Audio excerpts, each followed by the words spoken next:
Today is the big day. You have been saving for several months for a down payment to purchase a new car. You go to the dealership, pick out the car, fill out the required paperwork. You start daydreaming about driving off the lot when the finance manager comes in and says the one word you are not expecting. Denied. You have no idea what's going on because you know you have perfect credit. After some time-consuming effort, you realize you have been a victim of identity theft. Identity theft can happen to anyone in this room. If you ever plan on taking out a loan, purchasing a car or a home, you should listen to this speech. In today's society, there is a crime that has greatly risen in popularity among criminals. This crime is identity theft.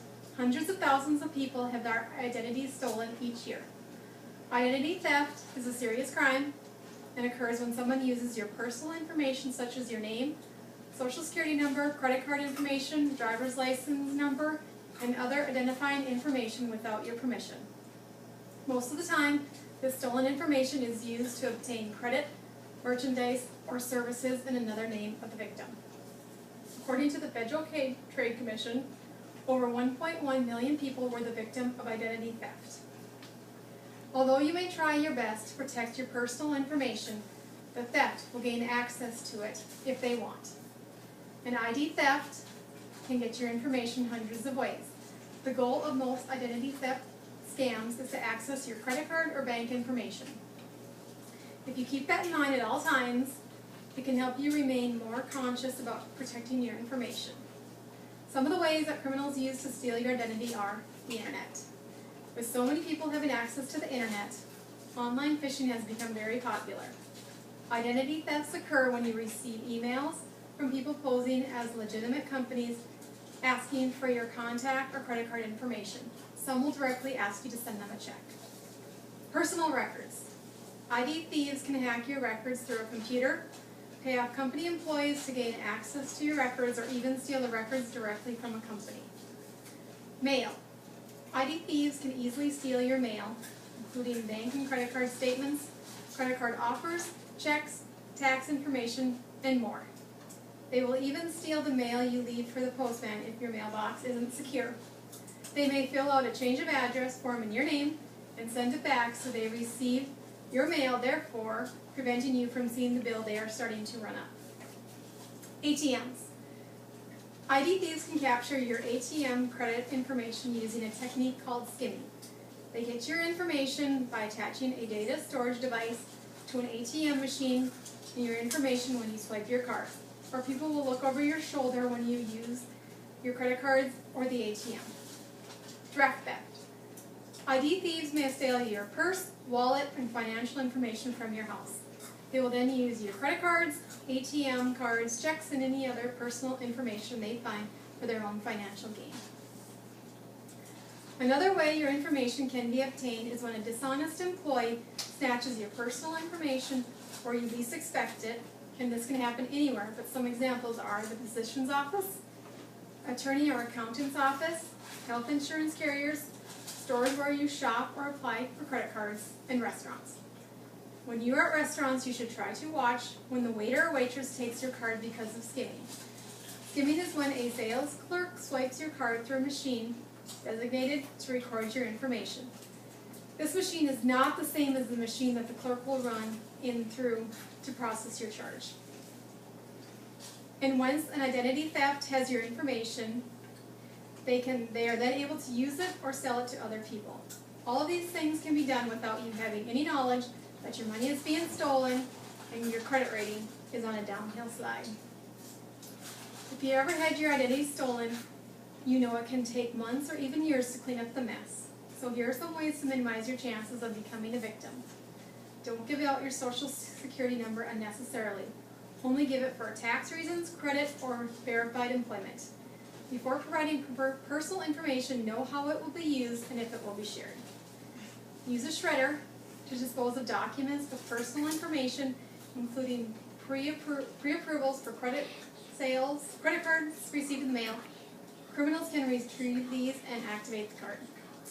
Deposit mail in U.S. Postal Service collection boxes rather than your own mailbox. If you're located in an area where others can access your mailbox. Know your billing cycles and contact creditors when bills fail to show up.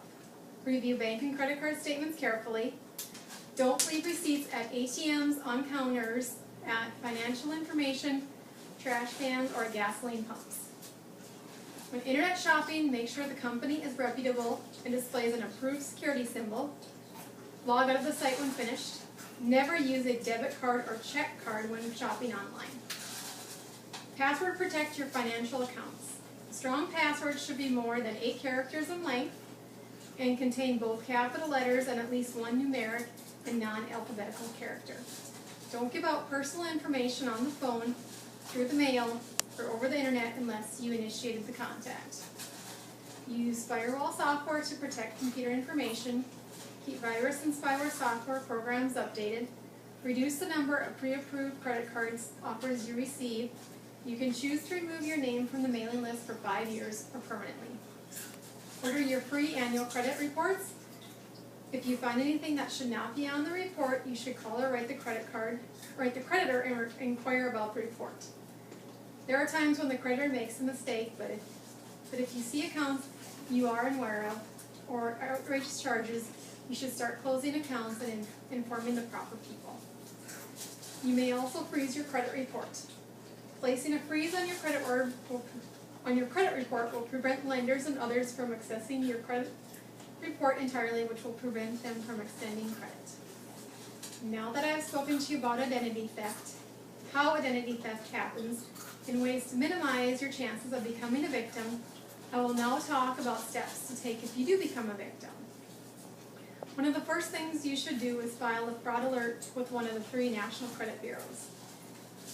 You can find each of these companies on the internet.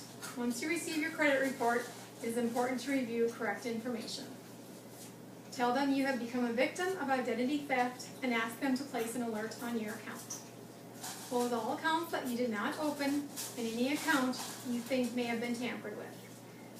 You can request an ID theft affidavit or a fraud dispute form to dispute all charges, ATMs, or debit card purchases. Contact all the financial institutions that issue your bank cards, credit cards, and checking and savings accounts to ensure that there is no fraudulent charges on your accounts. Inform the local law enforcement and the local enforcement in the area the crime took place. You should provide them with as much information as you can to prove your case. Any evidence you can provide will help them fill out a complete report. If authorities tell you they can't take a report, then you should inform them of the importance because creditors will not cancel accounts or charges without one. With the majority of Americans having access to computers either at home, work, or school, the instances of identity theft of personal information through computers has increased with this rise in access. Prior to computers being so readily available and accessible, identity theft, while still occurring, was unheard of by most people unless it had actually happened to them or someone they knew. In conclusion, identity theft is a very serious crime and can ruin your perfect credit for a very long time. I hope each and every one of you will take the information provided today to heart. If I was able to convince you to better protect your personal information, then I have accomplished the goal of my speech. Thank you very much for your time and listening to my speech. Thank you. Yes!